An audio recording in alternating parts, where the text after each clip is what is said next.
Sakal Gunaarnavasya Vande Guru Sri Charanaravindan.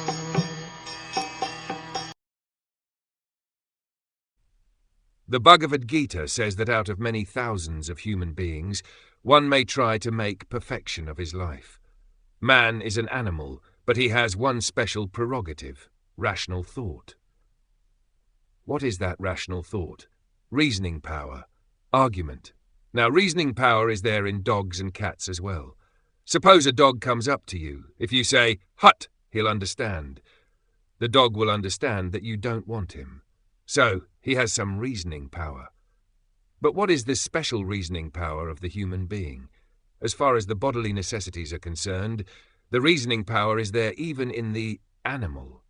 If a cat wants to steal some milk from your kitchen, she has very nice reasoning power. She is always looking to see when the master is out and she can take. So, for the four propensities of animal life, eating, sleeping, mating, and defending, there is reasoning power even in beasts. Then, what is the special reasoning power of the human being by which he is called the rational animal? The special reasoning power is to inquire, why am I suffering? This is special reasoning. The animals are suffering, but they do not know how to remedy the suffering. But human beings are making scientific advancement and philosophical advancement, cultural advancement, religious advancement, progress in so many lines, because they want to be happy. Where is the point of happiness?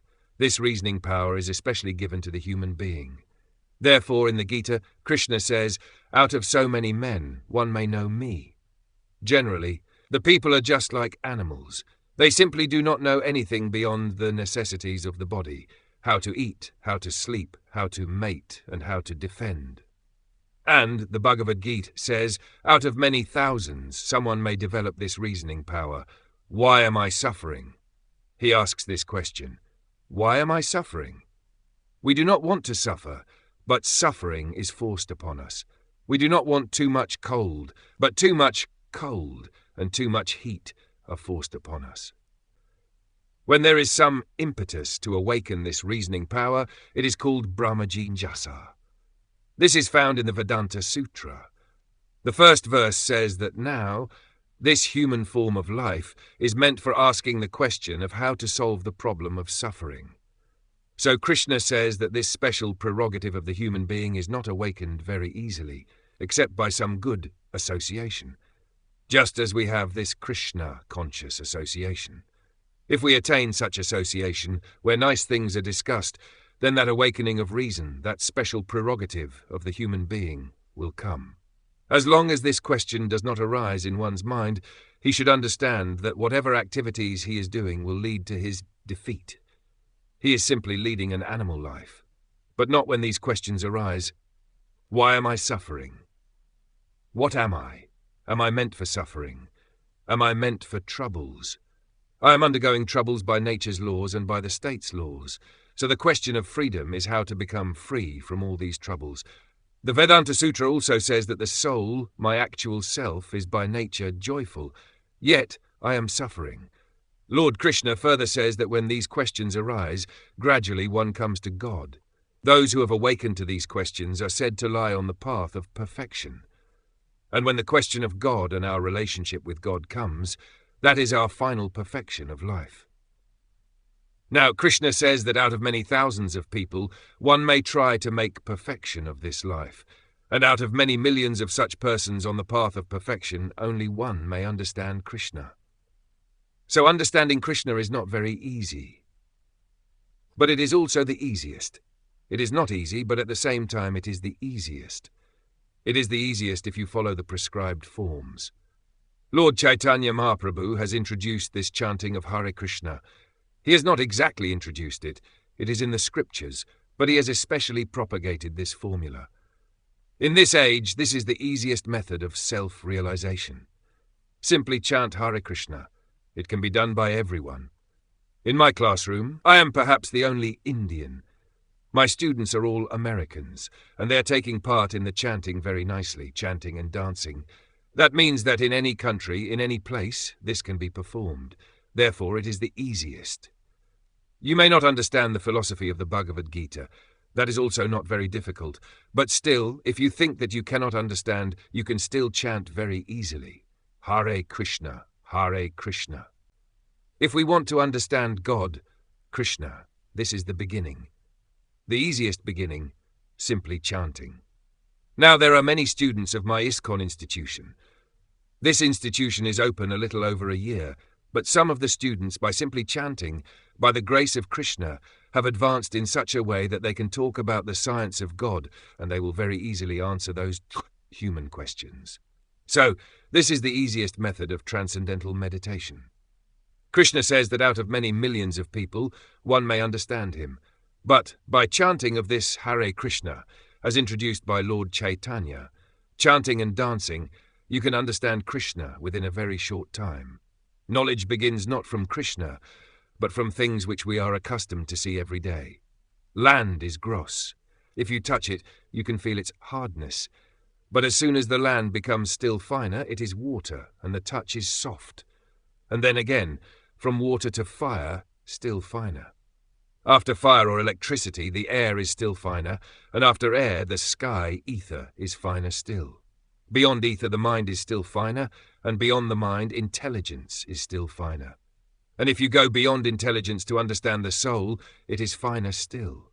From these elements, people have discovered so many sciences. There are many scientists, for example, who are soil experts. They can say by analyzing a particular type of earth what kind of minerals are there.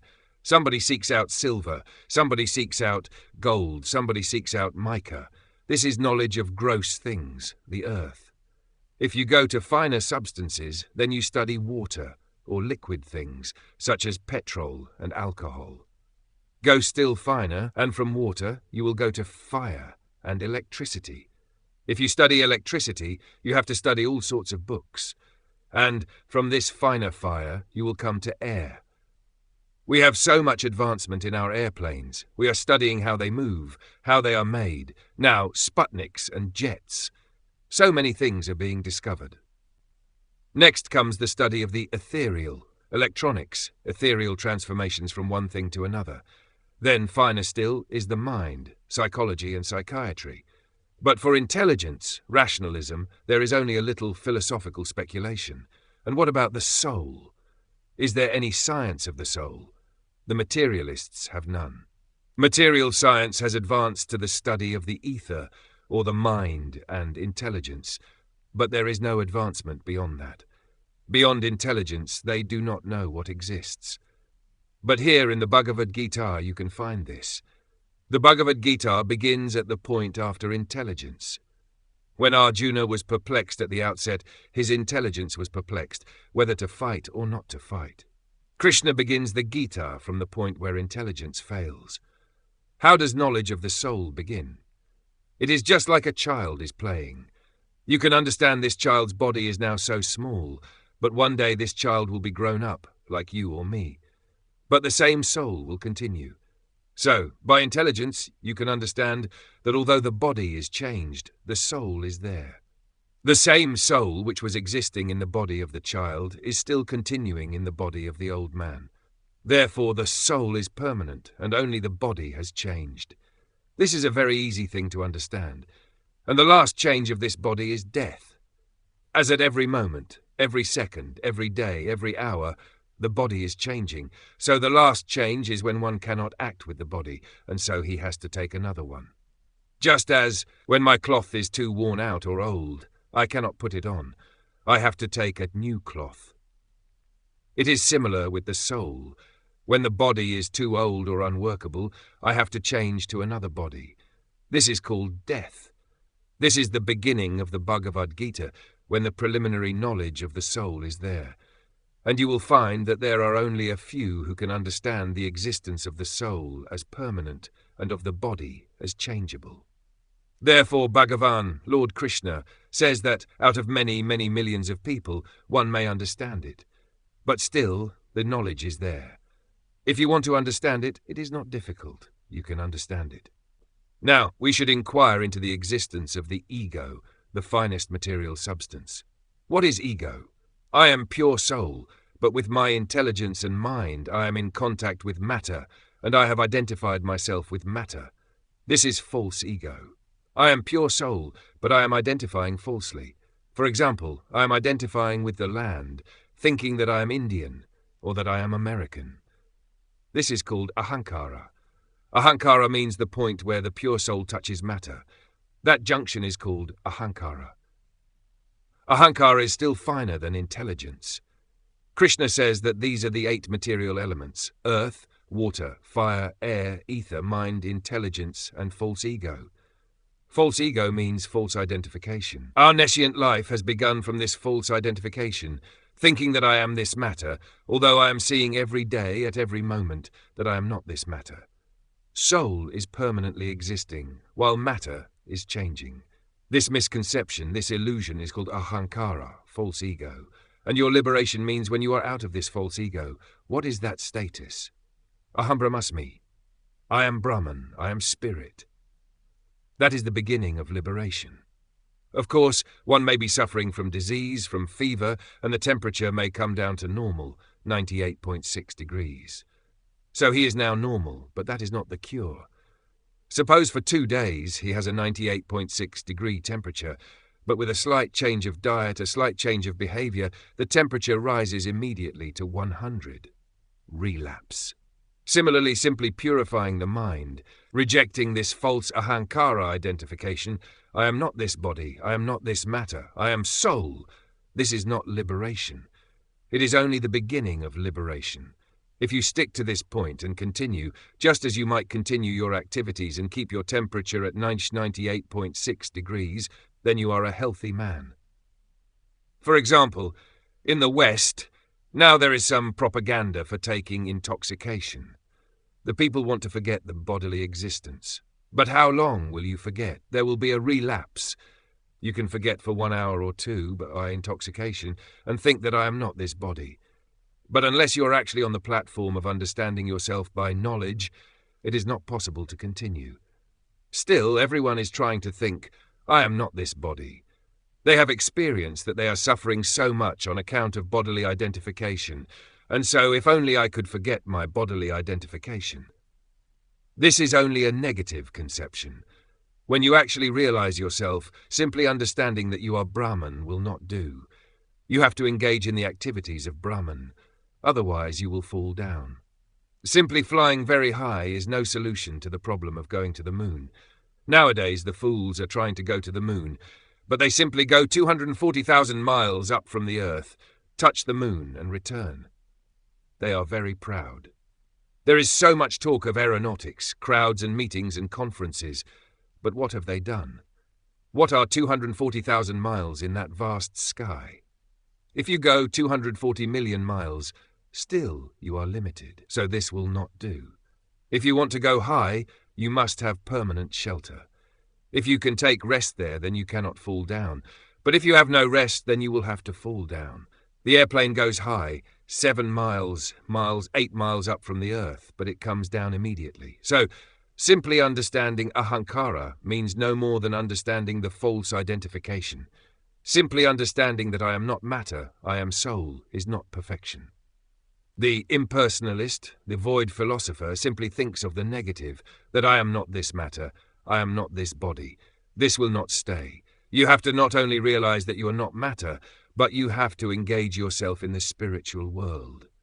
And that spiritual world means to be working in Krishna consciousness. That spiritual world, that functioning of our real life, is Krishna consciousness. False ego I have already explained. It is neither matter nor spirit, but the junction where the spirit soul comes into contact with matter and forgets himself. It is just as in delirium a man is diseased and his brain becomes puzzled, and gradually he forgets himself and becomes a madman. He is gradually forgetting. So there is the beginning of loss, and there is one point where he forgets.